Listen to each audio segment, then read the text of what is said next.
Bikin patung dari perak lalu disembah. Yang hampir miskin bikin Tuhan dari kayu lalu disembah. Yang miskin benar tepung terigu diadonin lalu dibentuk seperti wujud seseorang kemudian disembah. Dan apabila selesai nyembah perutnya terasa lapar, Tuhannya habis dipretelin.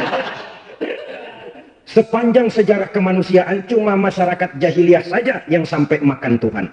Sesadis-sadisnya bangsa Indonesia belum pernah sampai makan Tuhan.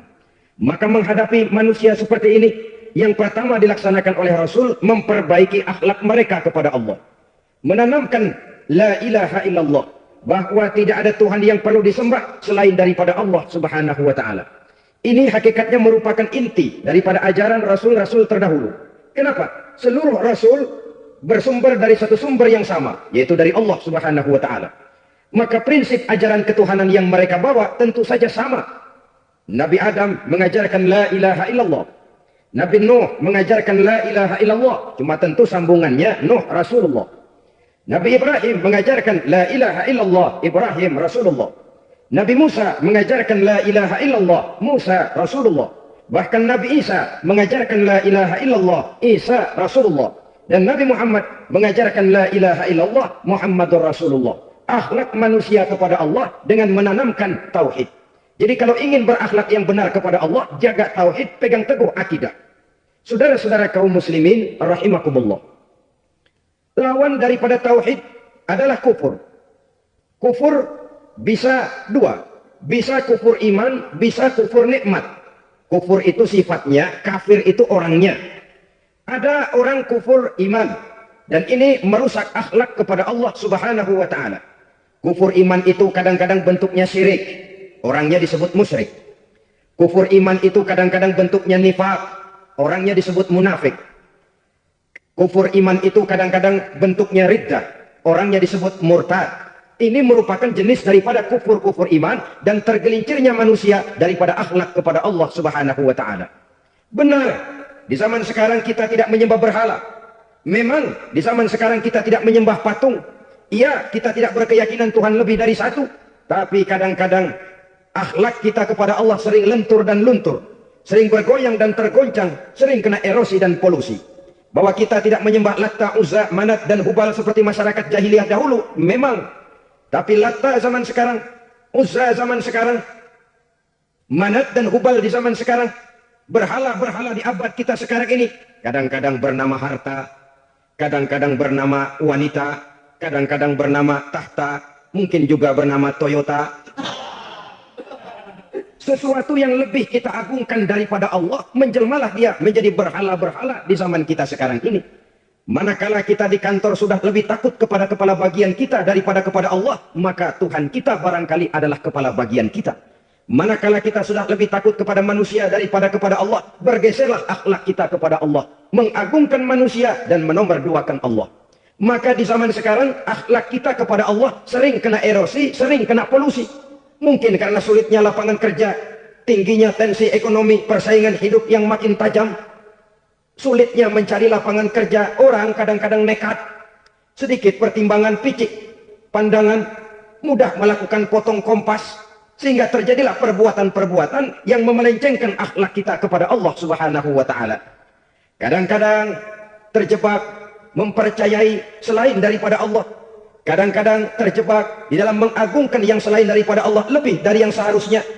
Terkenalah akhlak kita kepada Allah jaringan-jaringan erosi dan polusi. Kufur sebagai lawanan daripada tauhid merupakan sifat daripada orang yang tidak berakhlak kepada Allah. Bentuknya pertama bisa syirik. Syirik itu artinya meyakini ada Tuhan lain selain daripada Allah. Itu yang namanya syirik. Jadi percaya Tuhan ada, cuman Tuhannya kelebihan. Itu yang disebut syirik, dan itu merupakan cerminan dari akhlak yang rusak kepada Allah Subhanahu wa taala. Berkeyakinan Tuhan lebih dari satu, berkeyakinan bahwa Tuhan itu beranak atau diperanakkan, atau mengagungkan sesuatu sama dengan Allah, atau menjadikan yang selain Allah sebagai tujuan akhir daripada perjalanan kehidupan ini, maka itu sudah terjebak kita dalam musyrik. Dan syirik satu dosa yang tidak berampun. Bahasa kasarnya, yang namanya syirik itu jenis bapak moyangnya dosa. Saudara-saudara, sebab itu saya pesan, kalau memang terpaksa, biasanya yang tinggal di kota-kota besar itu kalau tidak kepengen dosa kan susah. Kalau terpaksa harus bikin dosa, cari yang kecil-kecil saja. Yang kira-kira taubatnya gampang. Umpamanya pulang sholat Jumat nukar sendal, umpama, ya itu jelas dosa. Tapi dosa yang taubatnya agak mudah. Jangan sampai terjebak ke dalam syirik, menyekutukan Allah. Kalau sudah menyekutukan Allah, Allah dimadu, murka benar Allah kepada kita. Innallaha la yaghfiru ayyushraka bih wa yaghfiru ma duna dzalika liman yasha. Allah tidak akan memberi ampun kepada orang yang menyekutukannya dengan sesuatu, tapi Allah mau mengampunkan dosa yang selain itu bagi orang yang dikehendakinya. Jadi orang-orang yang sudah terjebak syirik, menyekutukan Allah, meyakini ada Tuhan lain selain daripada Allah, meyakini Tuhan beranak atau diperanakkan, bagaimanapun baiknya mereka di dunia, bagaimanapun sosial jiwanya, bagaimanapun pemurah tangannya memberikan santunan dan pertolongan kepada orang lain, kalau sudah syirik, seluruh nilai kebaikannya akan tidak ada gunanya lagi. Karena tidak ada tempat nilai kebaikan itu bergantung. Sedangkan kita berbuat baik agar diterima oleh Allah. Kalau Allahnya marah kepada kita, siapa yang akan menerima nilai kebaikan itu sendiri? Ini bentuk yang pertama. Yang nyata-nyata menyembah berhala, syirik. Yang nyata-nyata beriktikad Tuhan lebih dari satu, syirik. Atau yang tersamar. Yang tersamar itu yang sering jadi penyakit kita.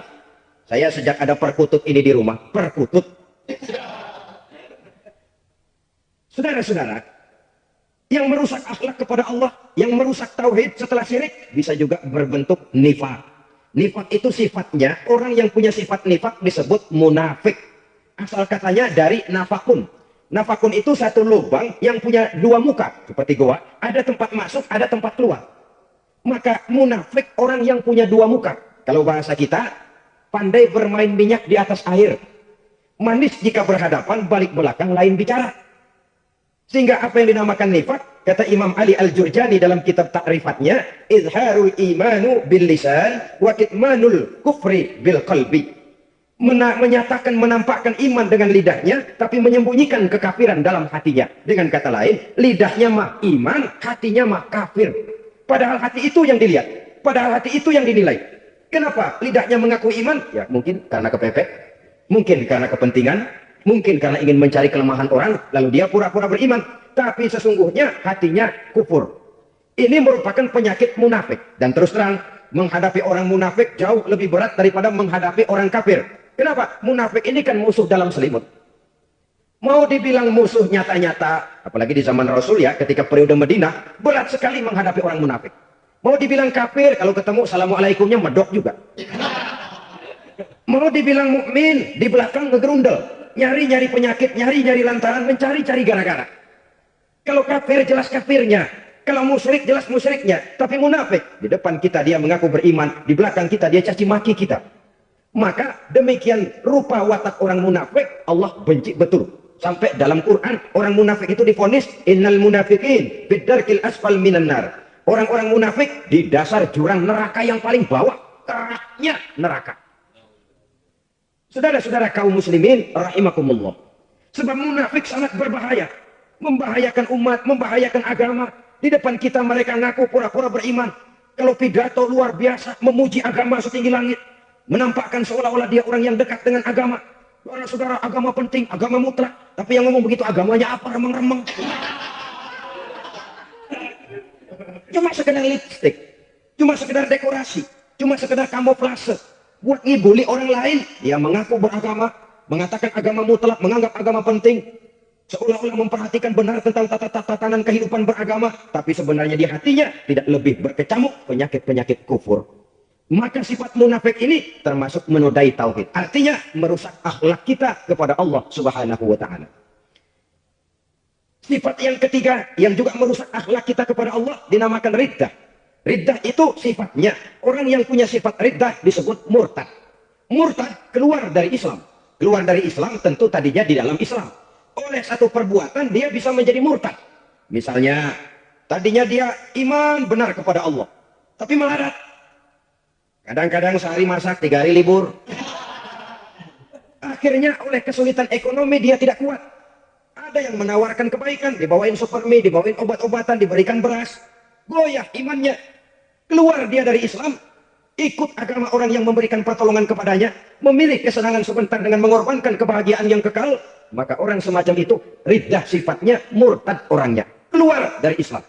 Dan yang menyebabkan kita murtad bukan cuma orang nyata-nyata memproklamirkan diri keluar dari Islam tapi lalu mengikuti agama orang lain, bukan cuma itu.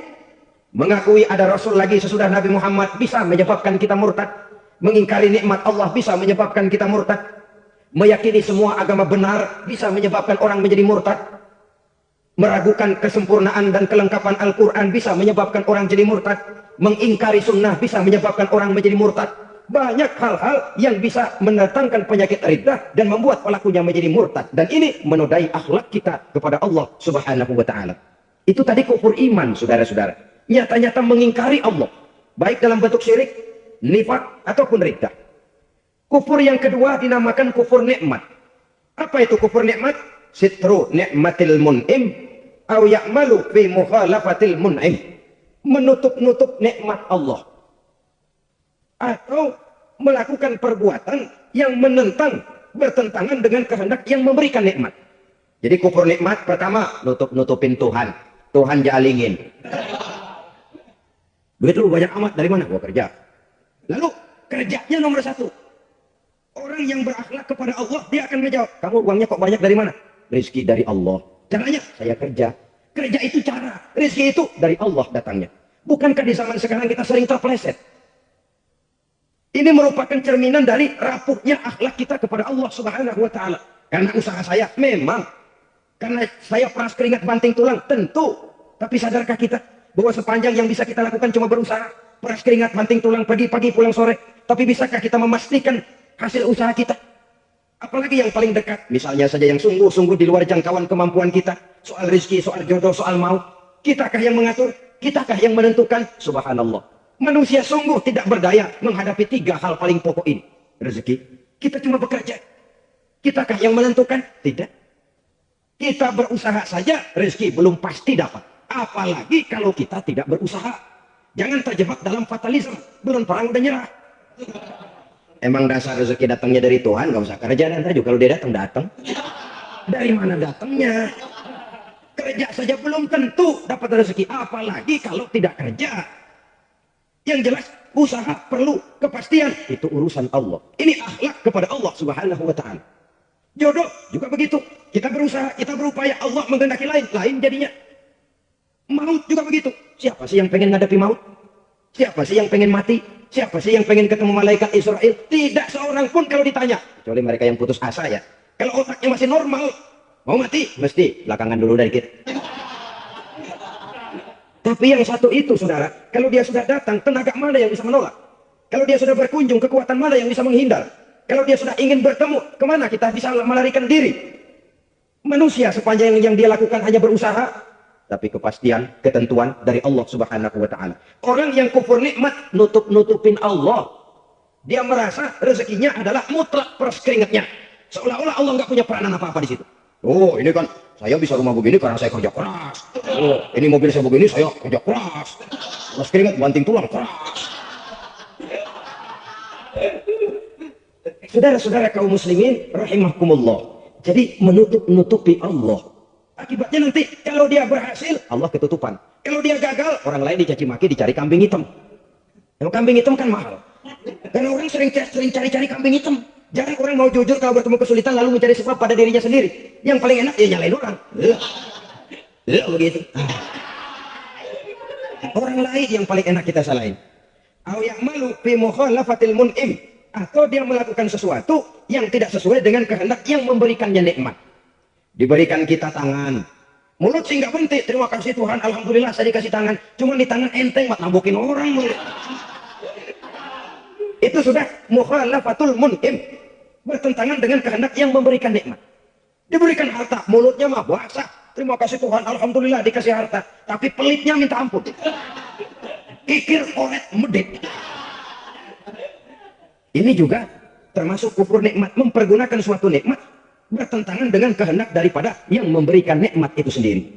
Saudara-saudara kaum muslimin rahimakumullah, oleh karenanya kufur iman memang lebih bahaya daripada kufur nikmat. Tapi jangan lupa, kufur nikmat bisa menyeret orang kepada kufur iman. Dan kalau Allah udah dialingin, Tuhan sudah dinomor doain, lama-lama kenapa dia tidak mendewakan dirinya sendiri, mendewakan pangkatnya, mendewa-dewakan otaknya, mendewa-dewakan kemampuannya? Pada awalnya dia memang cuma kufur nikmat, tapi lambat laun kalau ini tidak diobati, secara pasti orang akan mengarah kepada kufur iman. Bisa berbentuk syirik, bisa berbentuk nifak, bisa berbentuk riddah. Saudara-saudara, oleh karena itu menjaga akhlak kepada Allah mutlak penting. Sebab apa? Kita tidak berakhlak kepada manusia saja, kita dikucilkan dari pergaulan. Kalau kita tidak berakhlak kepada Allah, dikucilkan oleh Allah. Hadis qudsi menyatakan, "Man lam yashkur ala na'mai wa lam yasbir ala bala'i, falyakhruj min tahtis samai falyatlub rabban siwaya." Kata Allah, siapa orang yang tidak mau bersyukur terhadap nikmat yang aku berikan kepadanya dan tidak mau sabar terhadap ujian yang aku berikan kepadanya, falyakhruj min tahtis samai, persilahkan saja keluar dari kolong langitku, walyatlub rabban siwaya, tolong cari Tuhan lain selain daripada aku. Murka Allah, diusir, cuman gak kedengaran aja. Siapa yang tidak mau syukur terhadap nikmatku, siapa yang tidak mau sabar terhadap ujian yang aku berikan kepadanya, persilahkan keluar dari kolong langitku ini, cari Tuhan lain selain aku. Langit Tuhan yang punya, Tuhan kita lawan, diusir dari kolong langit, mau pindah ke kolong mana? Jadi jangan merasa kufur nikmat kan enteng. Iya, kelihatannya begitu, tidak sebahaya kufur iman. Tapi kufur nikmat ini merupakan anak tangga yang kalau kita sudah mulai naik, kita akan naik terus sampai kepada tingkat di mana kita mengalami kufur iman. Kalau sudah ke sana, maka akhlak kita kepada Allah terkenalah erosi, terkena polusi, hancur akhlak kepada Allah, dan itulah sumber kesengsaraan abadi. Kalau cuma kita tidak berakhlak kepada manusia, barangkali resikonya cuma kehidupan di dunia ini. Mungkin juga ada kehidupan akhirat. Tapi kalau sudah tidak berakhlak kepada Allah, dunia akhirat kita rugi dan celaka. Maka pada kesempatan ini saya mengajak, marilah jaga baik-baik akhlak kita kepada Allah. Satu kali kita bertauhid, sampai mati kita bertauhid. Satu kali la ilaha illallah, jangan tergelincir lagi kita keluar daripada kalimat itu. Satu kali kita bertuhankan Allah, jangan bertuhan yang lain selain daripada Allah. Jangan sekutukan Allah, jangan samakan Allah dengan sesuatu, jangan mengangkat yang lain sama agungnya dengan Allah. Sebab dengan demikian kita seolah-olah sudah mengotori akhlak kita kepada Allah Subhanahu wa ta'ala. Ini berat, saudara-saudara. Ini tidak ringan. Kadang-kadang, saya katakan tadi, masalah ekonomi. Kadang-kadang persaingan hidup yang makin tajam, di tengah lapangan kerja yang makin sulit, di tengah orang banyak potong kompas.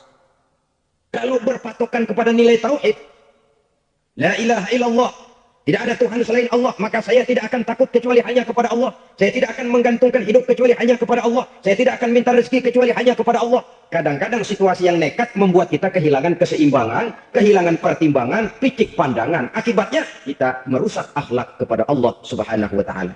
Ironinya kan orang sekarang kalau ditanya, lu nyolong ya? Iya. Kok berani? Emang. Lu nggak tahu Tuhan lihat? Tahu. Kok nyolong juga? Biarin. Kalau Tuhan mah lihat, jangan ribut. Nggak ribut katanya. Kalau orang lihat, 2 orang saja tahu, geger kelurahan. Ini kan sudah mendustai dirinya sendiri, sudah merusak akhlaknya kepada Allah Subhanahu wa ta'ala. Tuhan nggak ribut katanya. Saudara hadirin yang saya hormati, jadi oleh karenanya akhlak kita kepada Allah merupakan basis daripada kehidupan beragama. Kalau itu sudah mulai rapuh, mulai terkena erosi dan polusi, mulai rusak, dikhawatirkan nanti nilai ibadah kita kepada Allah juga akan turut ambruk karenanya. Saudara-saudara kaum muslimin rahimakumullah. Tugas yang kedua, memperbaiki akhlak manusia kepada sesama manusia. Kita tahu Islam sesuai dengan namanya adalah agama damai.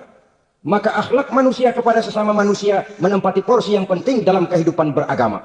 Bagaimana seorang muslim bergaul, bertata krama terhadap sesama manusia. Mari kita lihat lebih jauh persoalannya. Untuk memudahkan pembicaraan, dari kacamata agama, kita kelompokkan saja manusia itu dalam dua. Pertama yang seiman, dan yang kedua yang tidak seiman. Yang tidak seiman itu kita sebut saja kufur atau kafir. Nah, kepada yang kafir pun kita diajarkan untuk berakhlak. Apalagi kepada yang memang nyata-nyata seiman, sekeyakinan, seakidah. Kemanapun Islam datang, ke negara manapun ia masuk, ia tidak menaburkan kerusakan. Jadi tidak benar kalau orang pernah itu menggambarkan, saking sentimennya, seorang orientalis pernah menggambarkan Nabi Muhammad di tangan kirinya Quran, di tangan kanannya pedang. Menggambarkan seolah-olah Islam dikembangkan dengan kekerasan. Sebenarnya tidak sama sekali. Kalaupun dalam sejarah perkembangan Islam pernah terjadi perang, maka perang dalam Islam sesungguhnya, apabila kita amati sejarahnya, bukan untuk memaksakan agama. Karena memang agama tidak bisa dipaksakan. Tetapi justru untuk mempertahankan agama dari segala macam hambatan, rintangan, hinaan, dan fitnahan. Tapi kemanapun yang jelas Islam masuk, dia tidak pernah membuat kekacauan, kerusuhan, ataupun penghancuran. Candi Prambanan bahkan dipugar, gereja-gereja tidak ada yang dihancurkan oleh umat Islam. Kenapa? Islam agama damai. Soal agama, soal lakum dinukum waliyadi, la ikraha fid din, qad tabayyana ar-rusydu minal ghayy. Tidak ada paksaan dalam beragama, sebab nyata yang benar dengan yang tidak benar. Belum pernah ada orang kafir masuk ke perkampungan orang Islam lalu dikejar-kejar, diteriakin kafir, kafir, sunatin. Belum pernah. Kenapa? Islam menghormati orang lain agama. Nah, yang kafir ini macam-macam, saudara. Ada kafir harbi. Nah, ini kafir kerok. Ini kafir yang nyata-nyata memproklamirkan permusuhan kepada umat Islam. Nyata-nyata mengganggu ketenangan umat Islam. Kafir yang seperti ini yang boleh diperangi. Misalnya kita mau sembahyang Jumat dijagain, nggak boleh sembahyang Jumat, getok palanya. Kafir harbi artinya tantangan perang datang dari mereka, bukan kita yang mulai, mereka yang buka front. Prinsipnya umat Islam tidak boleh mencari-cari musuh, tapi pun tidak boleh lari kalau ketemu musuh. Musuh jangan dicari, ketemu jangan lari.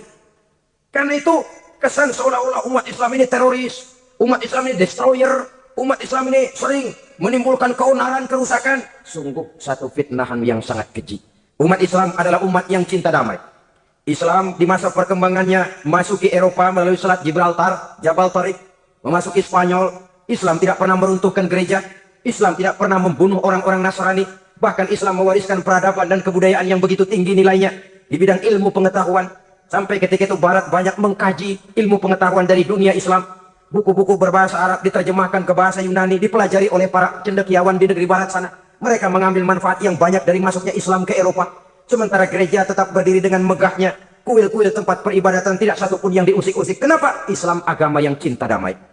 Asal dia tidak diganggu, asal kehormatannya tidak dihinakan.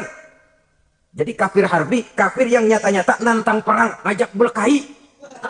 Itu kafir yang nyari penyakit. Kafir harbi ini boleh diperangi dengan catatan mereka yang memang mulai. Yang kedua, kafir zimmi. Kafir zimmi, kafir yang hidup di tengah mayoritas muslim, tapi mereka mau hidup dengan aman, damai, tenang. Mereka wajib dilindungi. Bahkan Nabi pernah memberikan satu jaminan, man azazimmiyan faqad azani. Siapa yang mengganggu orang kafir zimmi, sama saja dengan mengganggu saya. Kehormatannya dijaga, harta bendanya dilindungi, anak istrinya pun dilindungi. Dan ini jadi kenyataan. Saudara bisa lihat, di negara-negara yang mayoritas penduduknya beragama Islam, orang-orang kafir di luar Islam hidup dengan tenang, aman, damai. Di Saudi Arabia, di luar tanah haram, di luar Mekah dan Madinah, banyak orang-orang kafir mencari nafkah. Mereka tenang, aman, dilindungi undang-undang. Begitu di Mesir, begitu di negara Indonesia yang berdasarkan Pancasila ini.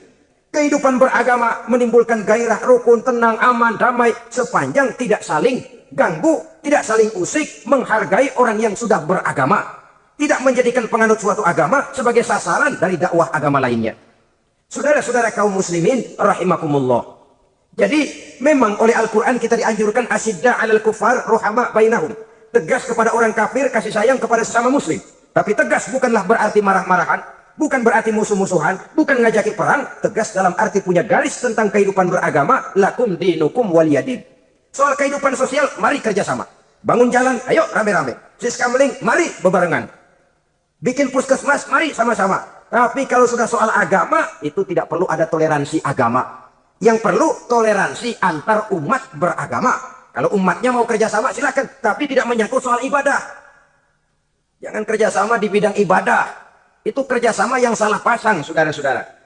Sehingga dengan demikian, toleransi adalah menyangkut kehidupan antar umat beragama. Sedangkan agama sendiri punya coupling yang nyata. Sehingga dengan demikian, tegas kepada orang kafir dalam arti kita punya satu kepribadian. Tidak ngambang.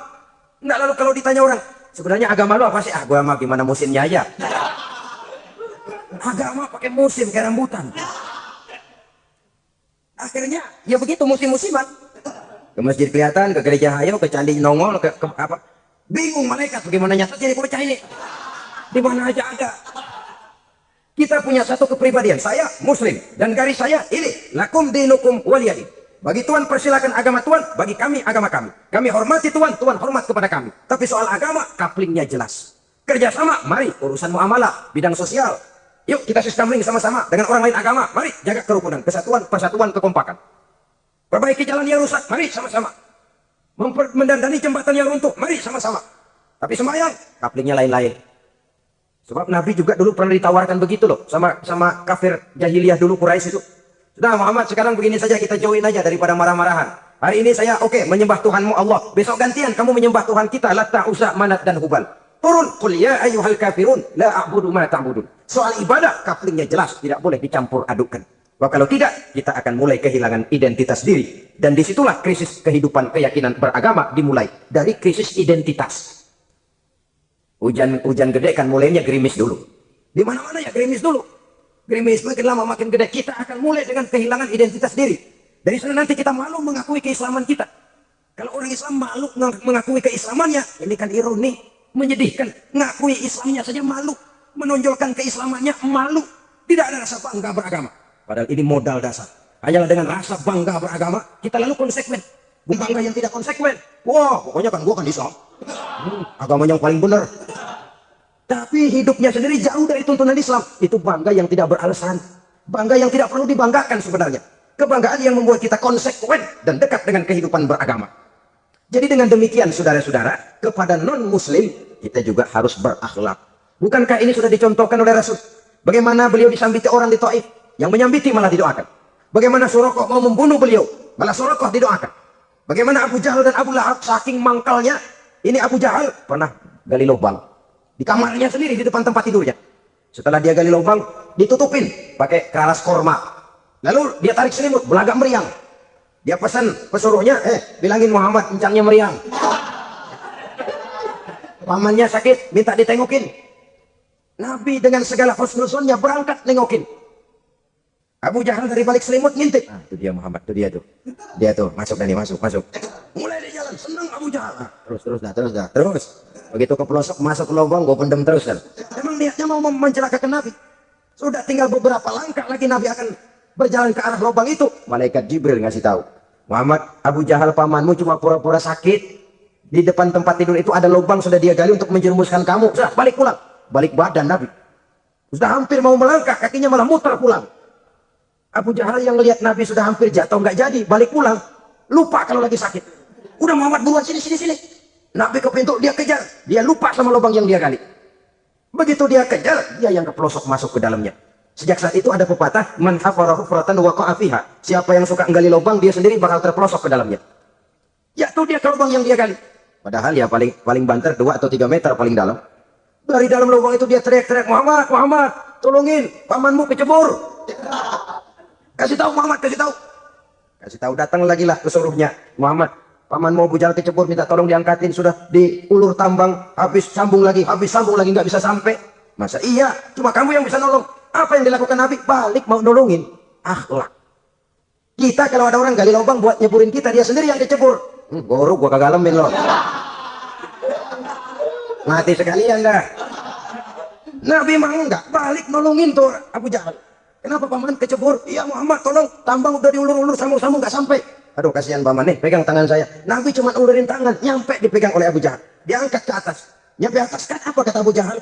Tambang bergulung-gulung nggak nyampe, kamu cuma pakai tangan doang kok bisa Muhammad, hebat banget sihirmu. Mukjizat dia bilang sihir, udah ditolongin nyala lagi kan, yang enak kita injek parahnya. Orang dulu bilang lah katanya nolongin anjing kejepit.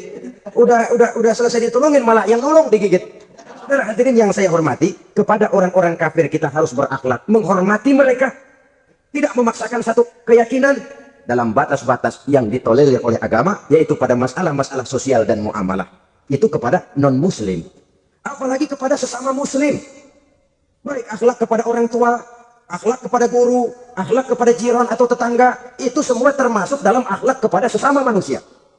Akhlak kita kepada orang tua, kadang-kadang kita orang timur ini ketularan orang barat. Engkongnya dianggap CS. Salaman main kedot aja halokong. Engkongnya bakalo dibengong. Saudara-saudara kaum muslimin rahimakumullah. Akhlak yang tua kepada yang muda, akhlak yang muda kepada yang tua, kepada jiran dan tetangga, kepada sanak famili dan handai tolan, pendeknya kepada sesama muslim. Tetangga ada haknya. Ada hak tetangga yang kalau kita berakhlak itu harus dipenuhi. Contoh kecil. Kalau saya beli radio, itu saya dong boleh berpikir, ini radio saya beli pakai uang saya setel di rumah saya, sekeras-kerasnya ada apa sama orang lain? Radio gua, yang beli gua pakai duit gue setel di rumah gue, ada urusan apa sama orang lain? Itu kalau menurut saya. Tapi tetangga sebelah saya kan bisa juga ngomong begitu. Mata gue, yang ngantuk gue tidur di rumah gue, kenapa suara radio lu masuk kemari? Ketika itulah lalu kebebasan saya nyetel radio dibatasi oleh kebebasan tetangga saya yang mau tidur. Ini sudah akhlak namanya. Umpamanya lagi ada Nabi ajarkan, iza tabahta maraqatan fa'aktsir ma'aha wa ta'ahad jiranaka.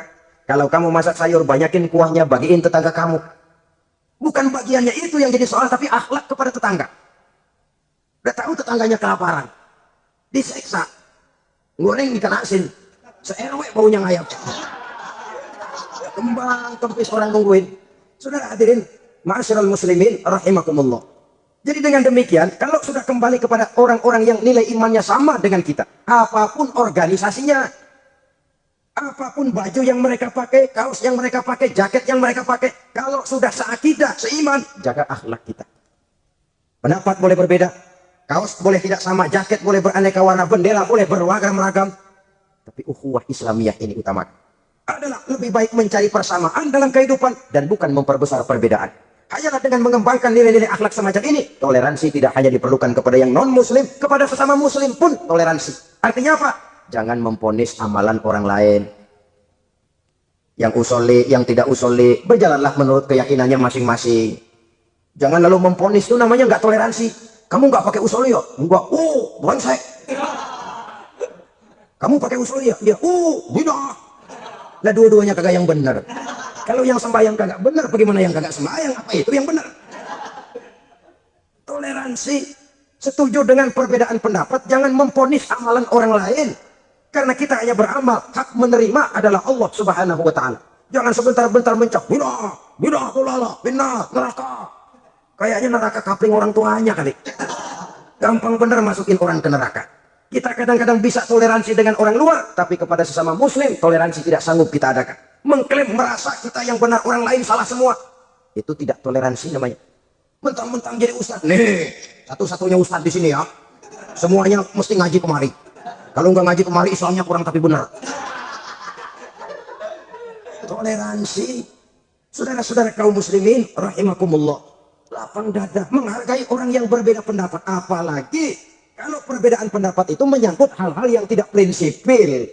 Menyangkut hal-hal yang sekunder dalam kehidupan beragama. Menyangkut masalah-masalah yang dalam bahasa fikih disebut soal-soal furu'iyah.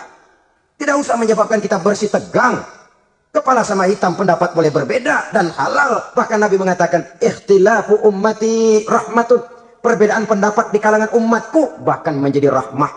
Sepanjang perbedaan pendapat itu diiringi dengan rasa toleransi. Tapi kalau sudah main baku hantam, main klaim, memponis orang lain, akhirnya timbullah keretakan. Jangan heran kadang-kadang satu masjid dua kelir. Ya soal kelir boleh kelar-kelir. Boleh kelar-kelir. Tapi kalau harus terlalu mencolok menyebabkan timbulnya keretakan, saya kira yang akan turun bukan lagi rahmah tapi bala. Bala akan menimpa kita, jatuh kita menjadi umat yang lemah. Oleh karena di antara kita sendiri, sesama kita tidak pandai bertoleransi, tidak lapang dada. Ada anak muda kelihatannya mau majuan dikit, yang tua curiga. Nah, kalau dia maju pasaran gua bangkrut dong nih. Lalu ditekan tuh anak ditekan melejit. Kadang-kadang yang tua maksudnya baik mau memelihara, yang muda salah terima. Kan tua kejemur. Dari dulu sampai sekarang gitu-gitu doang. Anak kemajuannya. Padahal yang tua barangkali maksudnya juga baik, mau memelihara. Sebenarnya kalau kita bisa mencoba mencari titik temu dengan alur komunikasi, tidak merasa diri yang paling benar, tapi toleransi, goyak menerima pendapat orang lain, setidaknya mau mendengar omongan orang. Yang susah kalau udah kena penyakit nggak mau ngerti omongan orang, nggak mau nerima pendapat orang.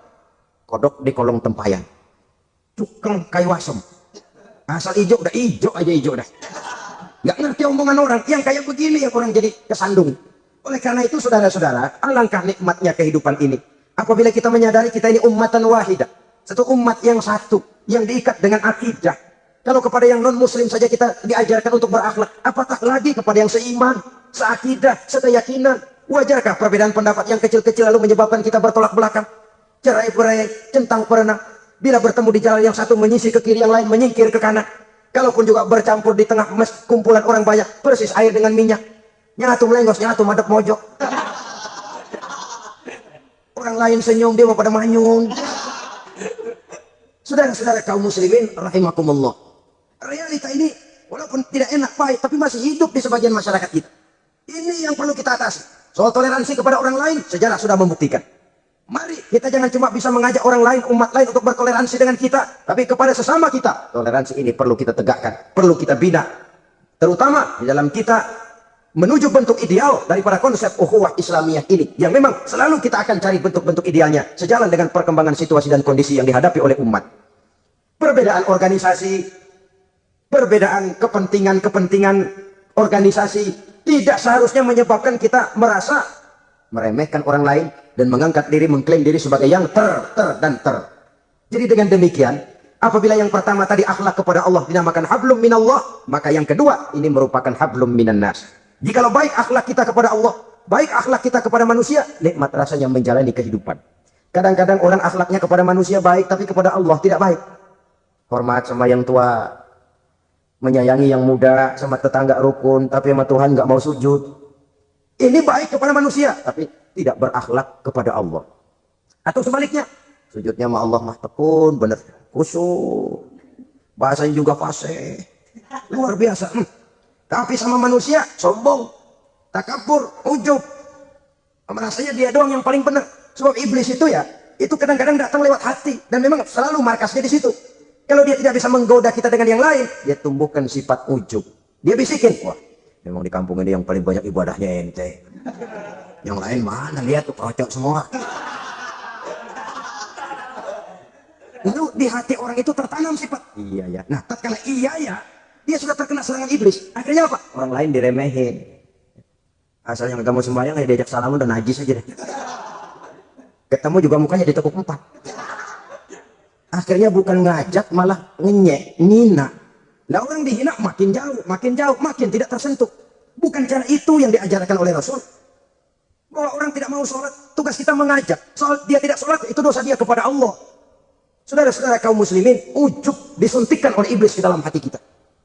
Sujudnya kepada Allah benar, tapi akhlaknya kepada sesama manusia. Merasa paling benar sendirian, merasa orang lain salah semua. Pokoknya kalau di luar lingkungannya udah kagak benar aja udah bahaya. Saudara-saudara, ini juga penyakit yang disuntikan oleh iblis. Sebab iblis itu tipu dayanya luar biasa, strateginya lihai. Makin tinggi kualitas iman, ya makin berat upaya iblis untuk menjerumuskan kita. Karenanya saya mengajak, marilah kita bertoleransi. Baik kepada non-muslim, lebih-lebih lagi kepada sesama muslim yang kebetulan berbeda baju, berbeda kaos, berbeda organisasi, lain bendera yang dibawanya. Tapi toleransi mari kita canangkan. Kita terikat oleh ukhuwah Islamiyah. 2. Yang ketiga, akhlak manusia kepada makhluk Allah lainnya di luar manusia. Islam adalah rahmatan lil alamin. Kalau kita tidak berakhlak, contoh saja ya, kita ini diberikan satu negara yang subur, makmur, untayan jamrut katulistiwa, demikian suburnya gemah ripaloh, jenawi, toto tentram, kertora harjo. Alam yang begini indah, alam yang begini subur. Kalau kita tidak berakhlak kepada alam, kita kuras sumber daya alam, kita tebangi hutan secara liar, kita gunduli bukit, merusak alam, pembalasannya akan kembali kepada kita. The nature of law, kata orang kulon, sunnatullah. Itu nantinya akan membawa malapetaka. Kesuburan yang kita lihat akan bisa berubah menjadi gurun pasir yang kerontang, gersang, dan tandus. Kenapa? Kita mengeksploitir alam lebih dari yang seharusnya. Tidak berakhlak kepada lingkungan di mana kita tinggal.